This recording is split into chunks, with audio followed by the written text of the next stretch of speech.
ഞാനൊരു ഡോക്ടറാണ്, എനിക്ക് ക്വാളിഫൈഡ് ഡോക്ടറാണ്. ഞാൻ മെറിറ്റ് അടിസ്ഥാനത്തിൽ MCH വരെ പഠിച്ച് എനിക്ക് എന്തിനാണ് ഞാൻ ഭയക്കുന്നത്? ഞാനത് ഗവൺമെന്റ് സർവീസിൽ എന്നോടൊപ്പം ഉള്ളവരെല്ലാവരും ഗവൺമെന്റ് സർവീസ് വിട്ട് പ്രൈവറ്റിലൊക്കെ പോയി അവർ കോടീശ്വരന്മാരായപ്പോൾ ഞാനിപ്പോഴും ഈ കുടിച്ച വീട്ടിലാണ് താമസിക്കുന്നത്. എനിക്ക് പണമില്ല, എനിക്ക് പണം സമ്പാദിക്കാൻ ഇത് താല്പര്യമില്ലാഞ്ഞിട്ടല്ല.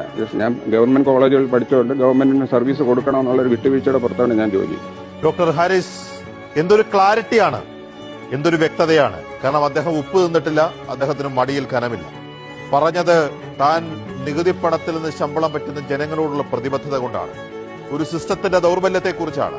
പലതവണ പറഞ്ഞിട്ട് പരിഹാരമില്ലാത്തപ്പോൾ ഗതികെട്ട്, ലജ്ജ കൊണ്ട്, നിരാശ കൊണ്ട്, വേദന കൊണ്ട് ഇങ്ങനെ ആശ്രയിച്ച് പരസ്യമാക്കേണ്ടി വന്നതാണ്. പക്ഷെ പറഞ്ഞ നിലപാടിൽ നിന്ന് അണുവിട പോലും അദ്ദേഹം പിന്തിരിഞ്ഞിട്ടില്ല. പറഞ്ഞ എല്ലാ കാര്യങ്ങളും അദ്ദേഹം ഉറച്ചു നിൽക്കുകയാണ്, ഭയക്കുന്നില്ല. കാരണം വിളിച്ചു പറഞ്ഞത് സത്യമാണ്, പറഞ്ഞത് ജനങ്ങൾക്ക് വേണ്ടിയാണ്.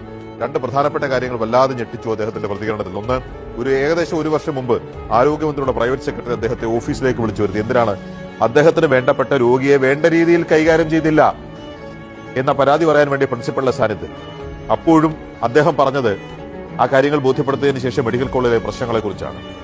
അപ്പോ ഒരു ഡോക്ടറെ വിളിച്ച് അന്വേഷിക്കുന്നത് മെഡിക്കൽ കോളേജിലെ രോഗികൾക്ക് സുഖമാണോ എന്നുള്ളതല്ല, വേണ്ടപ്പെട്ട രോഗിയെ വേണ്ട രീതിയിൽ പരിചരിച്ചില്ല എന്നുള്ള പരാതിക്ക് ഒരു വകുപ്പ് മേധാവിയൊക്കെ ആരോഗ്യമന്ത്രിയുടെ ഓഫീസിലേക്ക് വിളിച്ചു വരുത്തി ശകാരിച്ചു എന്ന് പറഞ്ഞാൽ ഒന്ന് ആലോചിച്ച് നോക്കൂ.